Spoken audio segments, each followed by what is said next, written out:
Hello everyone, I hope you are doing well. So again I am here before you all with another story from our series.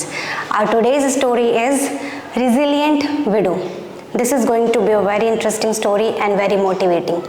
So before I start the story, keep your notebook with you and pen as well so you can write the word meanings. So सबसे पहले जो easy word है उसको लेते हैं, widow. हमने सुना होगा विडो का मतलब होता है विधवा, बेसिकली अ वुमेन, और फिर से बता रही हूँ विधवा मतलब a women who has lost her husband by death and has not got married yet, और उसने जिसने भी शादी नहीं की अभी तक और उसके पति का देहांत हो गया है, ठीक है। और रिजिलेंट का मतलब होता है, रिजिलेंट एक न्यू वर्ड हो सकता है, आप उसको ऐड कर सकते हो। Resilient basically a person who can manage the worst situation very well. Basically a person who is able to withstand and any difficulty and manage any challenges. Hindi में इसको बोलते हैं, इसके दो मतलब हैं, एक लचीला मतलब फ्लेक्सिबली किसी प्रॉब्लम को सॉल्व करना, किसी भी प्रॉब्लम के अकॉर्डिंग खुद को प्रिपेयर कर लेना, ठीक है। और एक इसका मतलब होता है स्थायी संस्थापक, okay. So this is the meaning of this word. अब हमने डिस्कस किया था कि जो दो वर्ड होते हैं तो वो नाउन और ये वाला एडजेक्टिव, क्योंकि ये इस विडो वुमेन की क्वालिटी बता रहा है कि how she is so resilience and और रिजिलेंट, ओके। और द हमको पता ही एम्फेसाइज करने के लिए लगता है। अक्सर ऐसा होता है कि जब हम कोई कहानी सुनते हैं या कुछ भी सुनते हैं पढ़ने का और उसको पढ़ते हैं तो हमको ऐसा लगता है कि हमको सारी चीज़ें समझ में आ रही हैं, पर एक्चुअली अगर आप कुछ टाइम बाद देखोगे तो आप नहीं याद कर पाते हो, उतना सब भूलने लग जाते हैं हम। इसीलिए मैं बार बार बोलती हूँ कि मैं जो भी क्वेश्चंस पूछती हूँ उसके कॉमेंट में आंसर करते रहा करो, ताकि मुझे पता चले कि आपको समझ में आ रहा है, एंड अगर नहीं भी समझ में आ रहा तो क्या प्रॉब्लम्स आ रही है मुझे पता चले, ताकि मैं और बेटर कर सकूं उसको या उसको सॉल्व करने की कोशिश कर सकूं उस प्रॉब्लम को। स्टोरी पढ़ते हैं। After losing her husband, Leela struggle to make ends meet. Despite grief, she found strength in her embroidery skill. Leela sewed beautiful fabrics, selling them at local markets. Customers admired her craftsmanship and soon Leela's business flourished. She supported her family and helped other widows learn embroidery. One day, a customer asked, "How did you overcome your loss?" Leela smiled. "Grief is like a fabric, fragile yet strong. I wove my tears into threads of hope." It was a beautiful story. Now see the moral. Adversity can be transformed into opportunity. Resilience and determination can turn sorrow into strength, weaving a brighter future. See how beautiful this story is.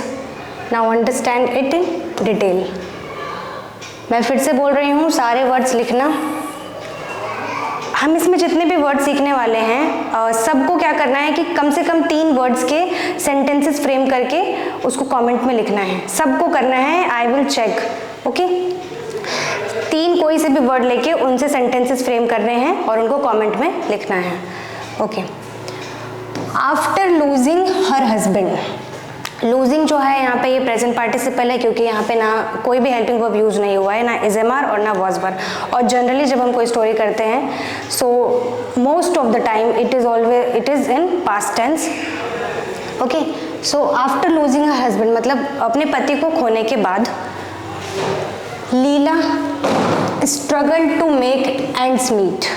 Struggle का मतलब होता है संघर्ष करना, और struggle का मतलब noun भी होता है कि यहाँ पे ये वर्ब की तरह यूज़ हुआ है, क्योंकि हमको पता चल रहा है कि ये वर्ब की सेकंड फॉर्म यूज़ हुई है। अब पता है प्रॉब्लम क्या आती है, कभी कभी ना वर्ब की सेकंड फॉर्म और थर्ड फॉर्म सेम होती है, सो हमको पता ही नहीं चलता कि कहाँ पे सेकंड फॉर्म यूज़ हुआ है और कहाँ पे थर्ड फॉर्म। इसको पहचानने का भी एक तरीका है, जब वर्ब की थर्ड फॉर्म यूज़ होती है तो उसके साथ में या तो हैज़, हैव, हैड यूज़ होगा, ओके। जनरली परफेक्ट टेंस में ही यूज़ होता है और एक पैसिव वॉइस में यूज़ होता है। सो परफेक्ट टेंस होगा तो हैज़, हैव, हैड होगा, और यहाँ पे ये वर्ब की सेकंड फॉर्म यूज़ हुई है तो यहाँ पे ये सीधा सब्जेक्ट प्लस वर्ब की सेकंड फॉर्म यूज़ हो जाता है। सो ऐसे हम पता लगा सकते हैं कि कहाँ पे सेकंड फॉर्म यूज़ हुई है और कहाँ पे third form, okay. Make ends meet, इसका क्या मतलब होता है? यहाँ पे इसकी हिंदी है Leela struggle to make ends meet, मतलब उसको संघर्ष करना पड़ा अपनी रोज़ाना की ज़रूरतों को पूरा करने के लिए। मेक एंड्स मीट का मतलब ही होता है to having enough money for your needs. समझ आया? मेक एंड्स मीट का मतलब होता है to having enough money for your needs, मतलब ज़रूरत के जितना, ज़रूरत में इस्तेमाल होने जितना धन। डिस्पाइट का मतलब होता है के बावजूद, और ग्रीफ का मतलब होता है दुख या फिर शोक, गहरा शोक।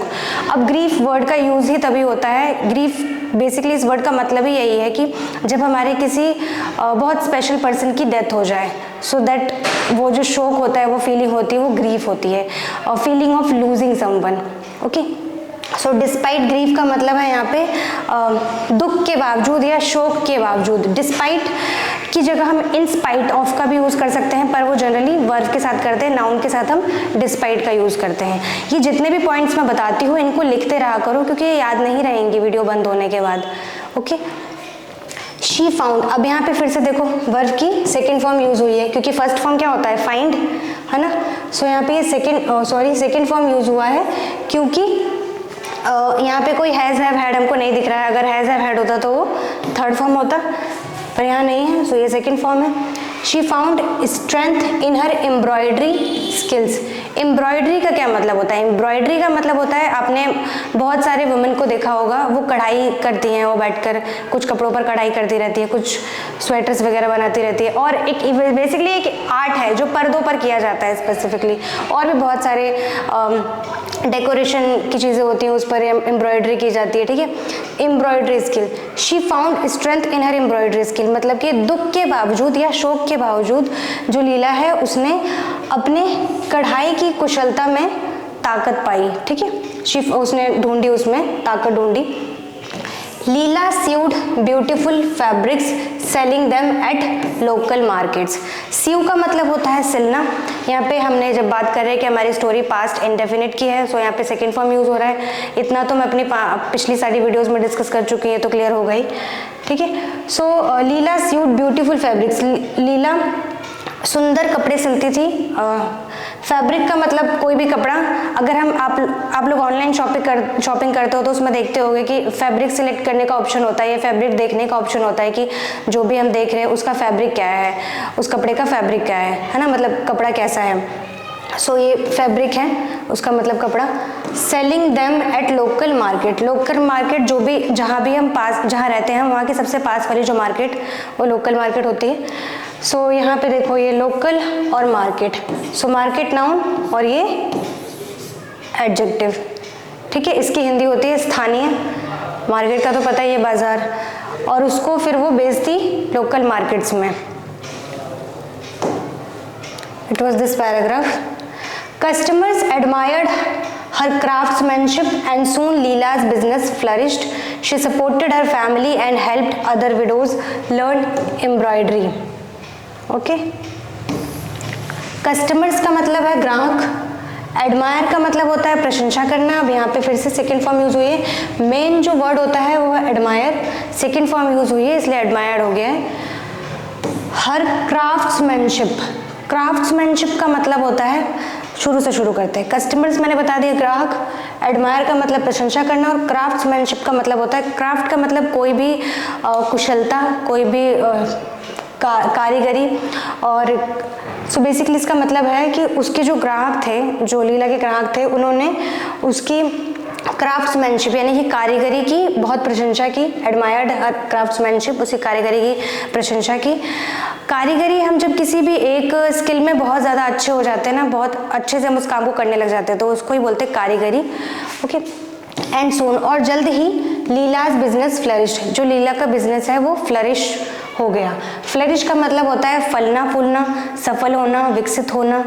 ओके, और एक फ्लरिश का मतलब ये भी होता है कि कोई चीज़ हवा में ऊपर करके दिखाना।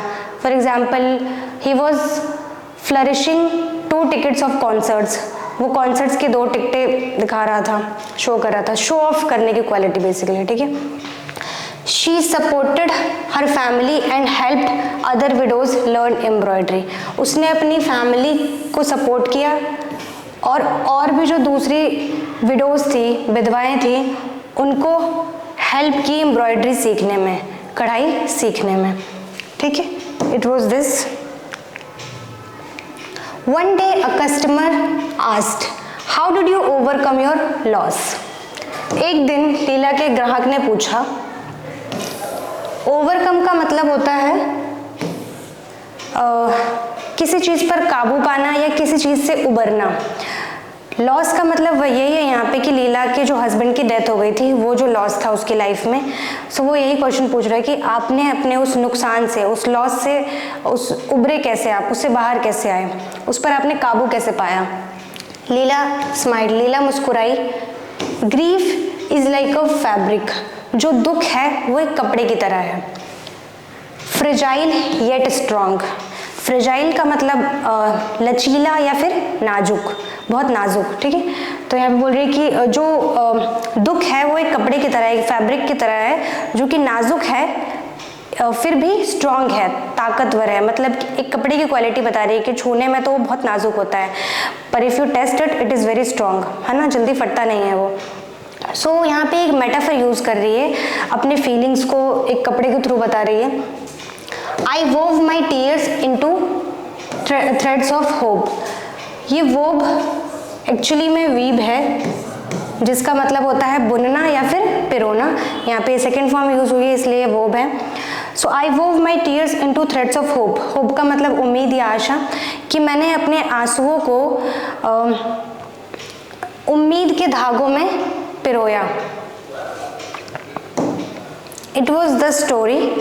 So basically in this story, the whole story is talking about the resilience, importance of resilience in a life, कि अगर हम में वो स्ट्रेंथ है किसी भी सिचुएशन को फेस करने की, किसी भी सिचुएशन के अकॉर्डिंग खुद को मॉडिफाई करने की, सो हम किसी भी प्रॉब्लम को सॉल्व कर सकते हैं। जैसे कि लीला है, उसके हस्बैंड की डेथ के बाद भी वो बहुत प्रैक्टिकली उसने सोचा, उसने सिचुएशन को हैंडल किया, उसने आगे का सोचा, ना कि उसी सिचुएशन में रहकर खुद को और अपनी फैमिली को प्रॉब्लम में रखा, बल्कि बहुत प्रैक्टिकल आंसर लिया। उसने अपना बिजनेस किया और इस प्रॉब्लम को सॉल्व करते हुए वो आगे बढ़ी, और उसने अपने कम्युनिटी में भी चेंज लाया। जो दूसरी विडोज थी उनको भी एक काम दिया और उनको भी सिखाया, उनको भी स्किल सिखाई बेसिकली। ठीक है, so it was the story. I hope you like the story and it was a very easy story. Now see the moral. Adversity can be transformed into opportunity. Adversity का मतलब है मुसीबतें, परेशानियाँ, विपत्तियाँ। ठीक है, इंग्लिश में बोलूँ तो डिफ़िकल्टीज और प्रॉब्लम्स, कि जो एडवर्सिटी है उसको ट्रांसफॉर्म किया जा सकता है, यानी परिवर्तित किया जा सकता है या फिर बदला जा सकता है अपॉर्चुनिटी में। अपॉर्चुनिटी क्या होता है? मौका या फिर अवसर। कि जो परेशानियां, मुसीबतें, बेसिकली डिफ़िकल्टीज़ हैं, उनको अवसर में, अपॉर्चुनिटी में बदला जा सकता है।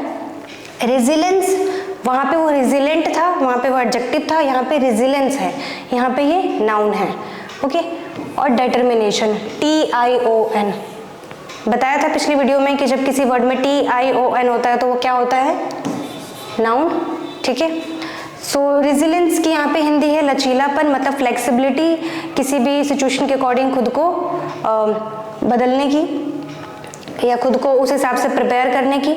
सो जो रेजिलेंस है और डिटर्मिनेशन है, डिटर्मिनेशन की हिंदी होती है दृढ़ निश्चय या फिर संकल्प।